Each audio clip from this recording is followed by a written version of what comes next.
Time पर ना इतने थक चुकी हूँ मैं। और मैंने सुबह व्लॉग बनाया और इतना अच्छा मैंने व्लॉग बनाया, और मेरा उठने से लेके घर से निकलने से लेकर और यहाँ तक पहुँचने तक, लेकिन जब सेव करने का वक्त आया तो वो व्लॉग जो है ना मुझसे पता नहीं क्या हो गया। और ये सारा दिन कवरेज कर करके थके हुए, आँखों में नींद भी है, और आज खुद को चाय के बाहर पिला के ना मैंने जगाया है और काम किया है। इस टाइम पर थक गया। अभी मैं आपको बताती हूँ, मैं यहाँ पे हूँ। ये जी मरियम नवाज़ की जानिब से ग्रीन बस चलाई हुई है, और ये बड़ा अच्छा इक़दाम है, मुझे बड़ा पसंद आया है। और मैं इससे सहूलत ले रही हूँ, मतलब तो मेरे लिए बहुत आसान था, क्योंकि मुझे अडियाला जाना होता है, और ज़्यादा यहाँ से अगर मैं डायरेक्ट जाती हूँ तो 1000-1200 रुपया बनता है एक तरफ का, और आने का छोड़ के। तो अभी फ़िलहाल जो है मैं काफ़ी बंद हो गई, लेकिन मैंने फिर स्टार्ट कर दिया। तो देखिए सारा दिन थके हुए भी थे। मैं रिकैप्स लगा दूँगी।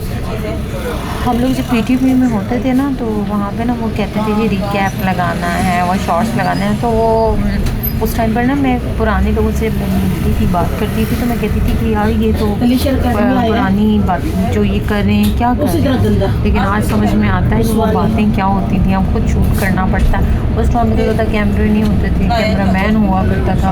अब तो खुद मोबाइल उठाओ, भाग जाओ, खुद भी भागो, मोबाइल को भी लेके भागो। बल्कि आज मैंने ना 5-6 किलोमीटर भाग के हैं, एक तरफ बिगी, दूसरी तरफ बिगी, तीसरी तरफ बिगी। फिर तो हम लोग खाना खाने गए, फिर हम लोग जो रिकॉर्डिंग करते थे, कवरेज करते थे सेंड करने के लिए, फिर हमें कहीं दूर जाना पड़ता था, फिर वापस आते थे। इनफैक्ट एंड में मैं अकेली रह गई थी, इतना ज़्यादा क्राउड था, क्राउड में मैं अकेली रह गई थी। तो उस अंधेरे क्राउड से निकल के फिर मैं अकेली चाय पीने के लिए गई हूँ।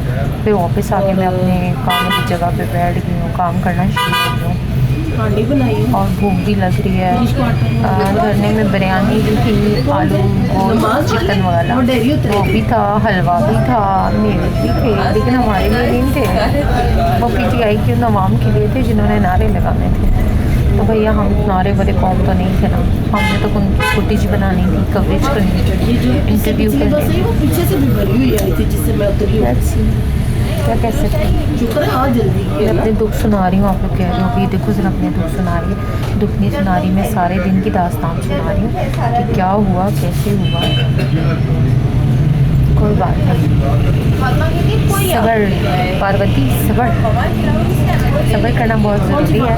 और अभी मुझे हौसले की ज़रूरत है, क्योंकि अभी मेरा घर दूर है, और मुझे अपने घर पहुँचने के लिए तो काफ़ी हिम्मत करनी पड़ेगी, क्योंकि अभी मुझे तो जो है ना गाड़ियाँ चेंज करनी पड़ेंगी।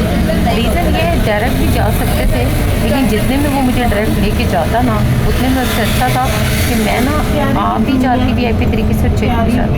लेकिन मैं खुद आजकल इस तरह की ट्रैवलिंग खुद कर रही हूँ। देखिए अपने आप को इतना पैम्पर ना करें, अपने आप को इतना पैम्पर